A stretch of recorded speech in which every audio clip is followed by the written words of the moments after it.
The jarring and raw voice of Rosamund rings through the silence, bouncing around the room. Nothing else moves, nothing else breathes. Don't ever let your king mind forget the tale of Rosamund Grey, coldly betrayed, now hunts for her prey, all to engulf in flame. Rosamund hums an eerie tune.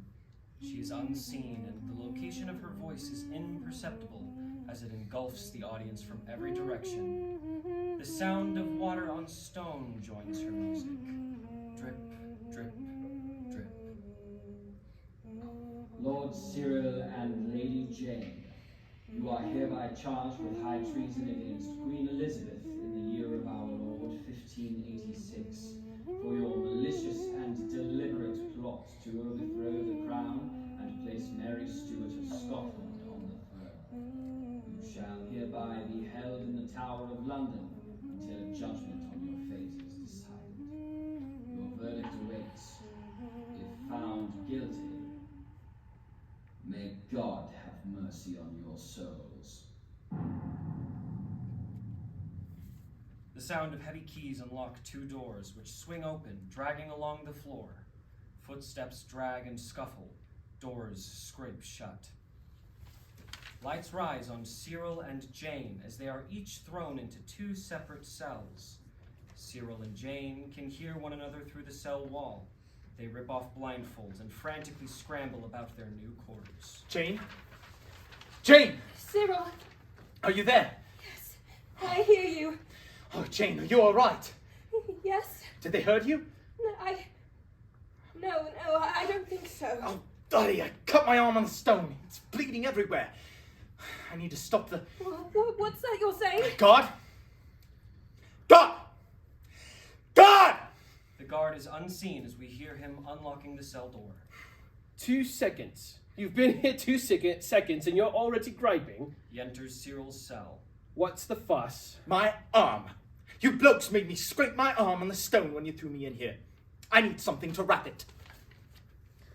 I'll have one of the boys bring you a bandage, but don't be expecting royal treatment the whole time you're here, or else I dare say you'll be extremely disappointed. Though I can't imagine you'll be here too long. The guard absently jingles his keys, looking for the key to match Cyril's cell door. You don't think so? You tell me, being in the death cell and all. The what? The death cell? Everyone what stayed in the cell you're in now who has found their way to the execution block before too long. Most recently being the Lady Rosamund Gray. Rosamund? Threw her in here myself about a month ago, kicking the whole way and screaming all sorts of things that would not befit the title of lady. She was a feisty one, that. Rosamund is thrown in, unseen by Cyril and Jane, though the guard's eyes follow her as she settles in front of Cyril and Jane's cells. Tortured for days on end for information on the plot. On you two, to be specific. Wouldn't give nothing up no matter what our boys tried on her. The guard now addresses Rosamund, speaking in a previous time. You enjoy your time at the rack, love? A wee stretch never hurt anyone. Is that right? You know, I've started to grow a taste for it. It's an acquired taste, mind you, but I'm sure in another week it'll be simply delicious. Maybe you should give it a try sometime. Another week. I'll let the boys know you requested it. The guard turns back to Cyril. Rosamund wisps away off stage, humming as she does so. Seldom have I seen a woman like that under so much torture, yet so protective of her accomplices. Well, until she wasn't. And you get to reap the benefits of that, don't you, sir? He fumbles with the keys. What was that? Oh, the humming. You'll get used to it. That song. The boys reckoned it's the White Lady. Who's the White Lady? Oh, it's more of a general title than a who, per se. There's an old legend about it. A white lady is the victim of a love gone wrong. They've been seen for hundreds of years, loads of different places. But this one appeared here, let's see, just within the last few days, I'd say. Bloody eerie, if you'd ask me. The guard leaves. Cyril watches him go, listening to the sounds of being shut and locked in his cell. And Jane looks up to the wall that separates them. He's gone? Yes. Yes, for the night, I suppose. Lights down as Cyril and Jane apprehensively sink to the floor. Scene 2.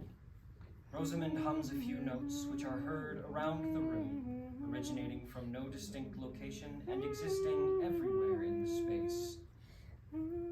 Silence. Lights rise on Cyril and Jane sleeping on the floor of their respective cells. The humming returns and wakes Cyril up. He frantically searches for the source of the sound. Rosamund glides into his cell, wispy, elusive, and alluring in her movements. Her song is soft.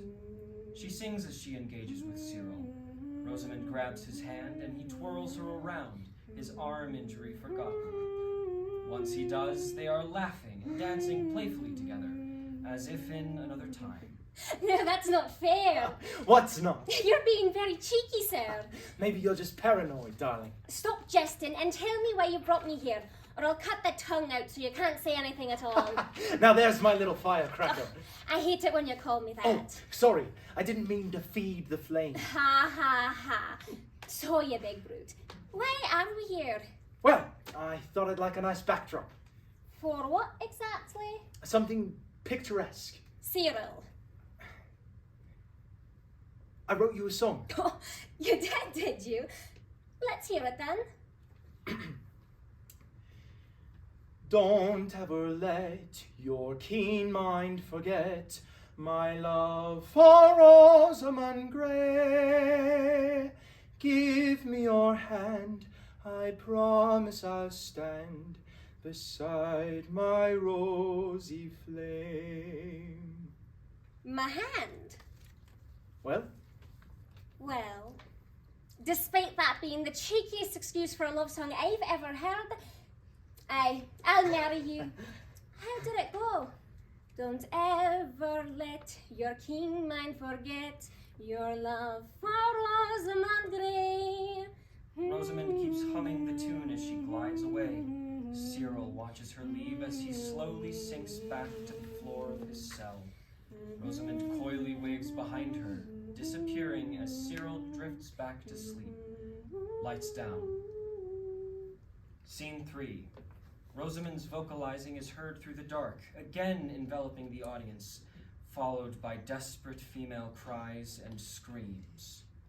Please, no. Please, I'll tell you anything you want. Please, no, please. The screams stop, and Cyril bursts awake as the lights come up. Rosamund? Jane lies on the floor of her cell, but is already awake. She lifts her head slightly and responds softly. Cyril does not hear her. Cyril. Jane? Jane! Cyril, my love. What? What is it? Jane, are you all right? Are you? Are they hurting you? Is who hurting me? Jane, What are you on about? Nobody's in here. were those not your screams? I've been asleep. You must have been dreaming. What was that? Maybe you still are. You didn't hear that! Go to sleep, love. Don't let them get to you already. They both sink to the floor and lie down, Cyril thrown off as the lights fade. Scene 4. Keys jingling in the lock, door opening. The lights rise as Rosamund stumbles into her cell. Give it up, love. Clearly physically beaten and exhausted. Oh, are the beefeaters tired already? I thought you were just getting started. Whatever you say. The sound of the door closing, locking. As the guard's footsteps fade, Rosamund scrambles for paper, a quill, and ink. She unfolds a worn piece of parchment that she looks to as a code reference and smooths it flat. She scribbles quickly. My Cyril, my love and my dearest friend Jane, you're safe in my hands. I am loyal to you both and to McQueen. Lie low. I do not think you would fancy it much here. Aren't you a wee lad? Rosamund looks towards the cell door, folds the letter, and calls out. Guard! Guard!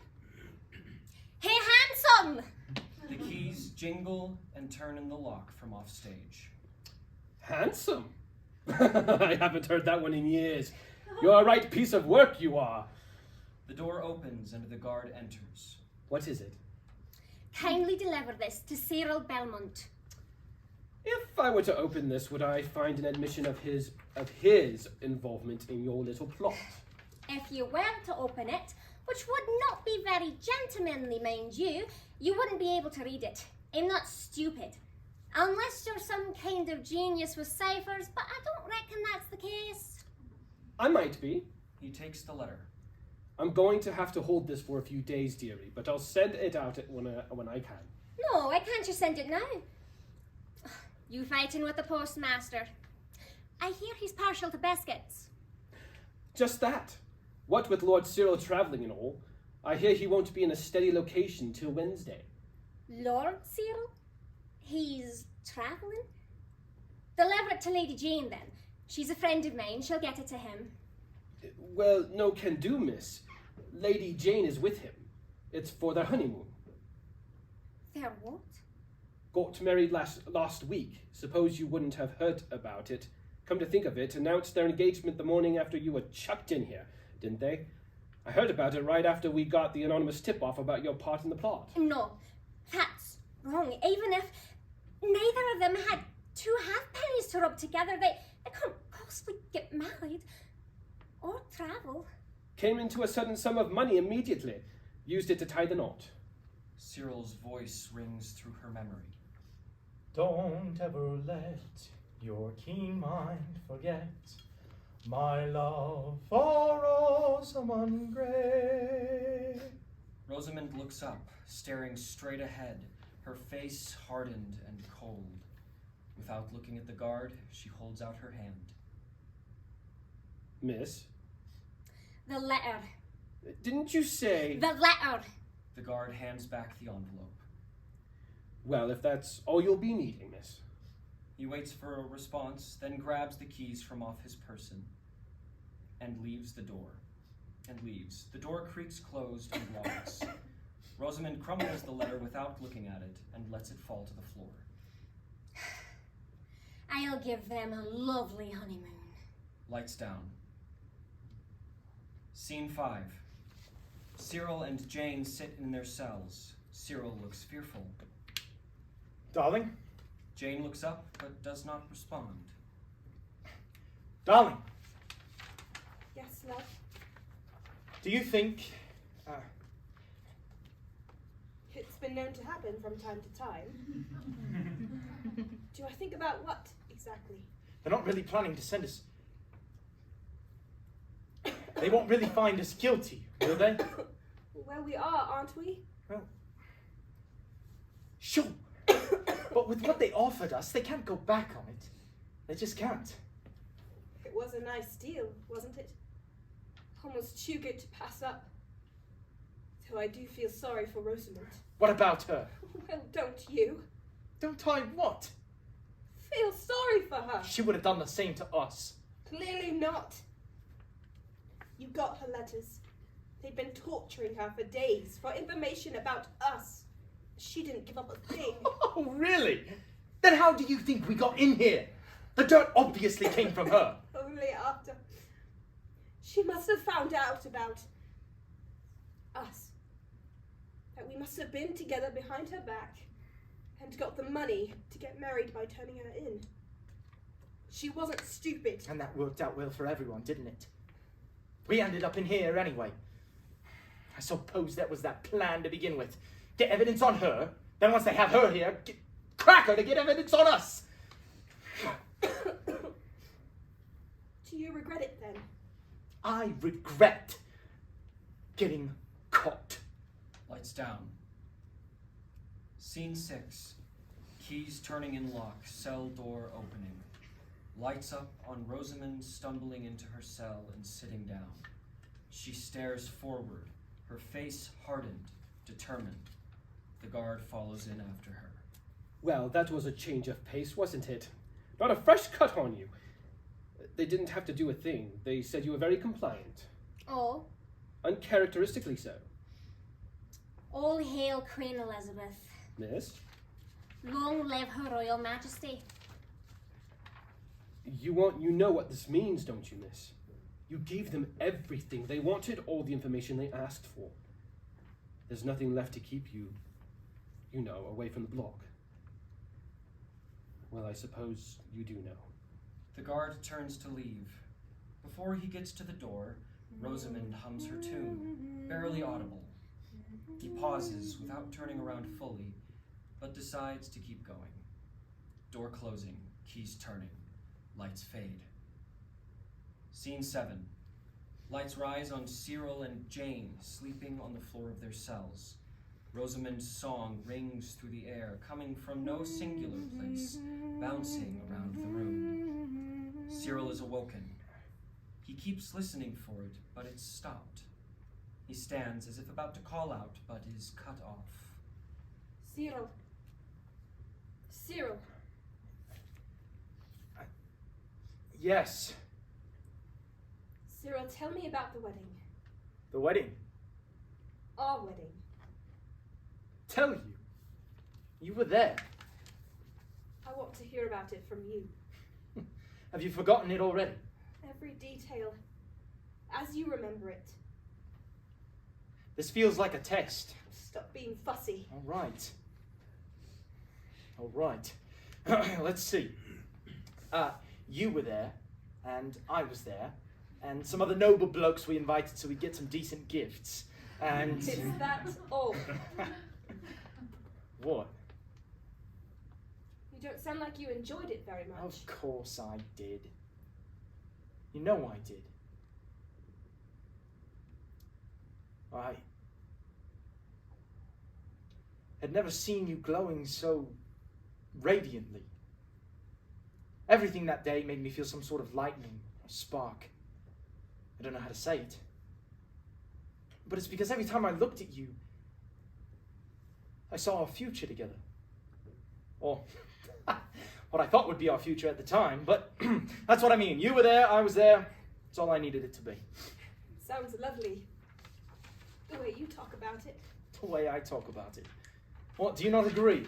I was just missing you.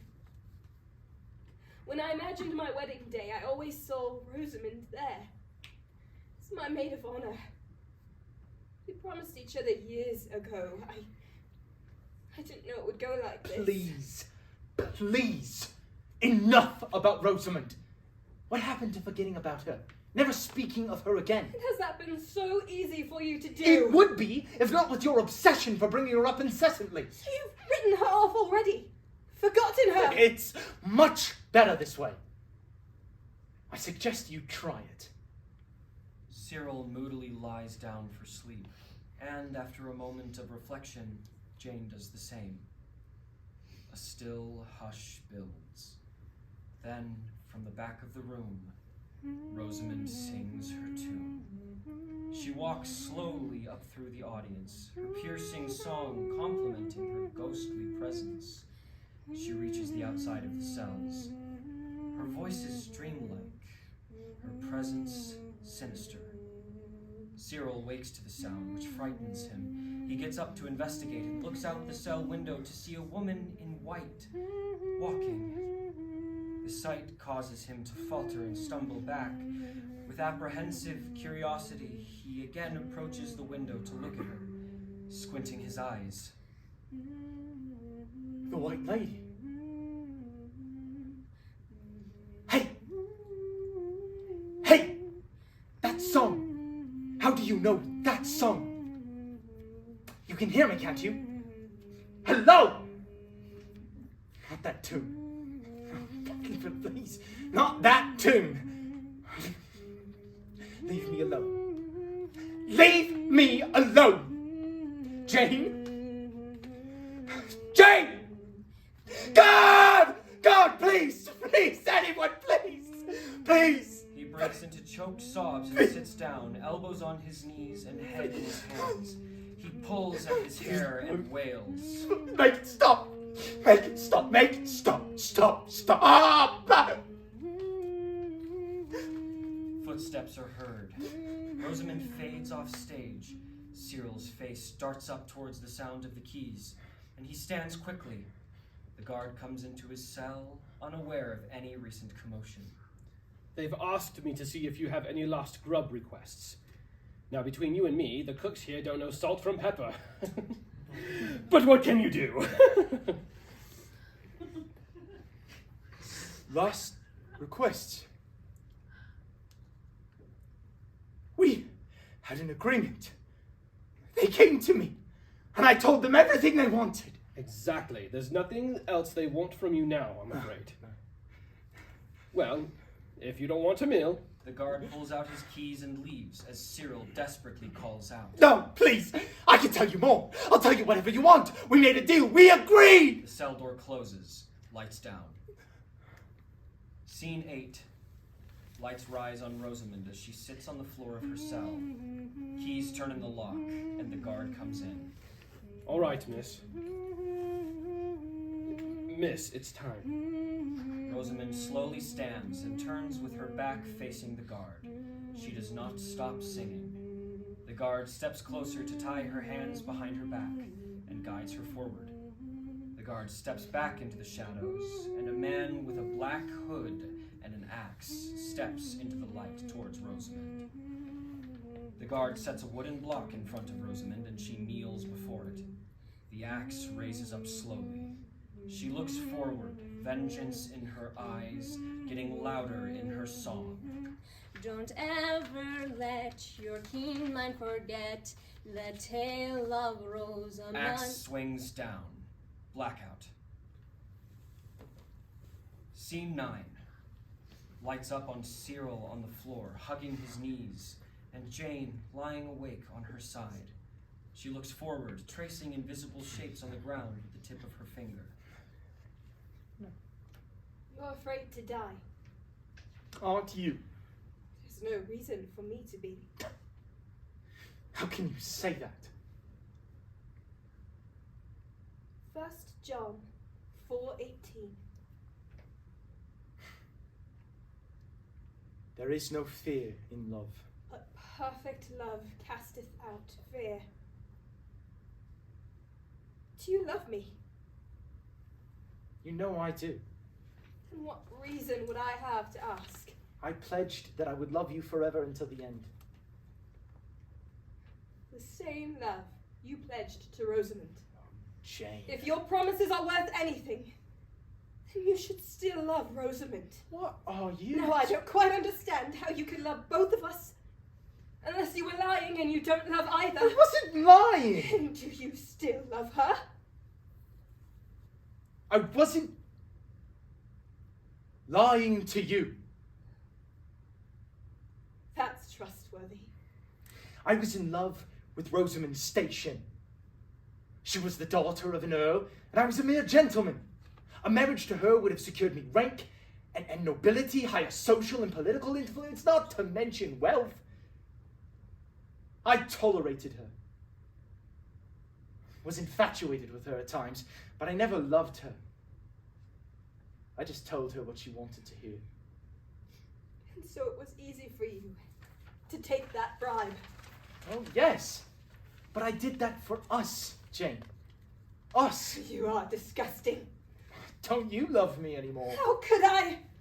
After what you did. What I did? We both. Jane begins walking upstage towards the cell wall, glaring at Cyril as if she can see him through the stone. I was willing to walk to the ends of the earth for you. Willing to die for you. Jane passes behind the wall, momentarily unseen. Tortured day After after day after day. Jane? Rosamund appears on the other side of the wall, now in Cyril's cell, walking towards him. Rosamund has taken over. The first time they brought your precious little Jane in for questioning, her very first night here, what did she do? Let me tell you, because it was almost fun to watch. She cracked like an egg before they even put a scratch on her. Rosamund? Sold you out with more details than even I could remember, and believe you me, I was being thorough. And she didn't have a reason to, like I did, other than saving her own skin. I suppose you two are a right match after all. Of course, it didn't work out like she'd hoped. They just disposed of her once they were through. You were declared dead. And yet I still got the sweet pleasure of sticking around to spend more time with your handsome mug. We've been having fun the last few days, haven't we? The White Lady. Oh, so you picked up on the nickname those dear beefeaters have for me. That's endearing, isn't it? They're nice boys, really, when they're pissing their pants scared of you instead of giving you a stretch on the rack.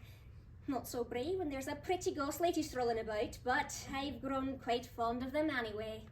Oh, I thought... You thought you'd never see me again? Well, I guess we both got lucky, didn't we? I just needed to know, to see what you had to say for yourself, if you knew what you were doing when you betrayed me. Part of me hoped that you were just staffed and tricked into something.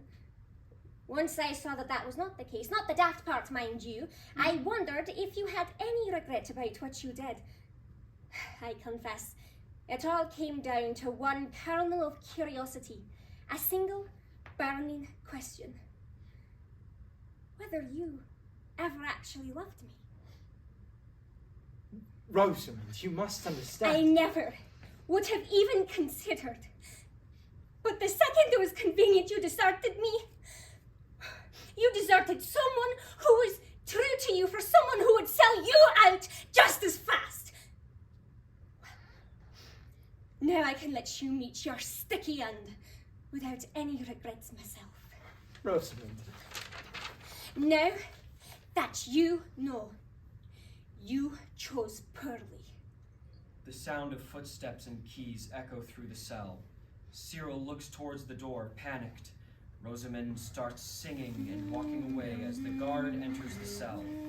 Cyril's gaze darts back and forth between Rosamund and the guard as he is taken into custody. Cyril is dragged off, screaming, pleading, flailing, as Rosamund slowly walks off stage, singing her song. No! No! Please, no! No, Rosamund! Rosamund! No! No! Rosamund's No. music begins to fill No, every please. space of the room, Cyril sobbing all the while, slowly fading. Don't ever let your king man forget the tale of Rosamund Gray, coldly betrayed, now hunts for her prey, all to engulf in flame. Rosamund vocalizes softly, slowly fading into nothing. All is still and silent, except for the drip, drip, drip, heard on the stone cell floor.